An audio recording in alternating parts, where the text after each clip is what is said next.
प्रिय विद्यार्थियों, हमारे channel make learning easy with Sneha में आपका स्वागत है। आज मैं आपको रस बताने जा रही हूँ। पहले तो रस क्या होता है और रस कितने होते हैं तथा रस के प्रकार क्या हैं और उसके स्थायी भाव कितने हैं, ये बताना पड़ता है, यानी मैं बताऊंगी आपको। तो सबसे पहले रस किसे कहते हैं? हम अपनी बातों के द्वारा या अपने कार्यों के द्वारा किसी को बहुत खुश कर दें, उसके मन में जो भी रस उत्पन्न होता है, जो आनंद उत्पन्न होता है, जो वीरता उत्पन्न होती है, जो हास्य उत्पन्न होता है, उसी को हम रस कहते हैं। रस के 4 भाग होते हैं। कौन कौन से होते हैं? रस के स्थायी भाव, अनुभाव, ठीक है, स्थायी भाव, अनुभाव, विभाव और संचारी भाव। तो जो स्थायी भाव होते हैं वो 9 होते हैं, लेकिन विद्वानों ने 2 रस और बढ़ा दिए हैं जिससे कि 11 हो गए हैं। तो सबसे पहले श्रृंगार रस होता है। श्रृंगार रस का स्थायी भाव रति होता है। रति मीन्स होता है प्रेम। तो जब नायक और नायिका आपस में प्रेम की बात करते हैं तो वो श्रृंगार रस कहलाता है। और श्रृंगार भी 2 तरह के होते हैं, एक संयोग श्रृंगार और एक वियोग श्रृंगार। तो संयोग श्रृंगार में क्या होता है कि जब नायक और नायिका का मिलन होता है तब संयोग श्रृंगार होता है। जैसे कहत नटत रीझत खिजत हिलत मिलत लजियात भरे भवन में करत हैं नयनन ही सो बात। तो ये क्या हुआ? ये संयोग श्रृंगार हुआ।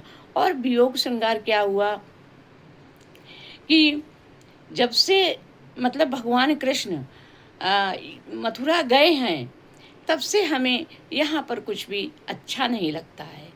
तो वो गोपियाँ कहती हैं कि कहत कत परदेसी की बात, कि किस परदेसी की बात कहते हो, कि वो मुझसे वादा करके गए थे कि मैं परसों नहीं परसों को बिताए दियो बरसों, तरसों कब पाए पिया परसों। यानी कहती हैं गोपियाँ कि मुझसे परसों का वादा करके गए थे और परसों के बरसों बिता दिए, और अब मैं सोचती हूँ कि वो कब आएंगे, मैं अपने प्रियतम के चरणों का स्पर्श कब करूँगी। एक नायिका अपने नायक के लिए सोचती है। तो इस तरह से ये वियोग श्रृंगार हुआ। तो भगवान कृष्ण भी कभी कहते हैं कि ऊधो मोहि ब्रज बिसरत नाही। तो ये भी एक वियोग श्रृंगार का ही रस है, वियोग श्रृंगार ही है ये। तो इस प्रकार से अब वीर रस क्या होता है? वीर का उत्साह होता है। जैसे रणवीच चौकड़ी भर भर कर चेतक बन गया निराला था, राणा प्रताप के कोड़े से पड़ गया हवा का पाला था। तो इसमें वीर रस है। जैसे चमक उठी सन 57 में वह तलवार पुरानी थी, खूब लड़ी मर्दानी वह तो झांसी वाली रानी थी। तो इसमें क्या है कि वीर रस है। वीर रस का स्थायी भाव क्या होता है? उत्साह।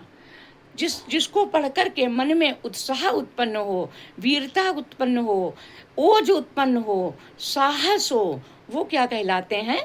उत्साह। उसका मतलब जो है स्थायी भाव है। इसके पश्चात हास्य रस है। हास्य में क्या है? हास्य इसका स्थायी भाव होता है।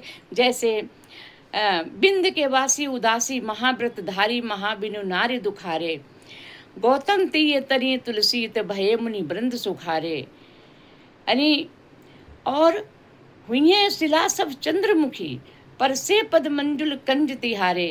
यानी मतलब वो जो ऋषि मुनि हैं वो कह रही हैं कि हुई शिला सब चंद्रमुखी पर से पद मंजुल कंज तिहारे। यानी भगवान से कह रहे हैं कि तुम्हारे चरणों को छू करके सब जितनी शिलाएं हैं वो चंद्रमुखी हो जाएंगी।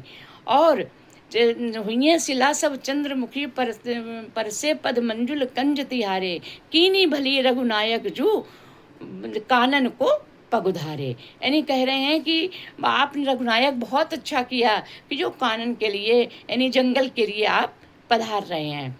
तो हमारे जितने भी शिलाएँ हैं वो सब हमारी चंद्रमुखी हो जाएंगी, यानी हमारी पत्नियाँ हो जाएंगी। इस तरह से ये 3 रस आपके हो गए हैं। 3 रस के अलावा फिर मैं आपको अन्य बताऊंगी। धन्यवाद।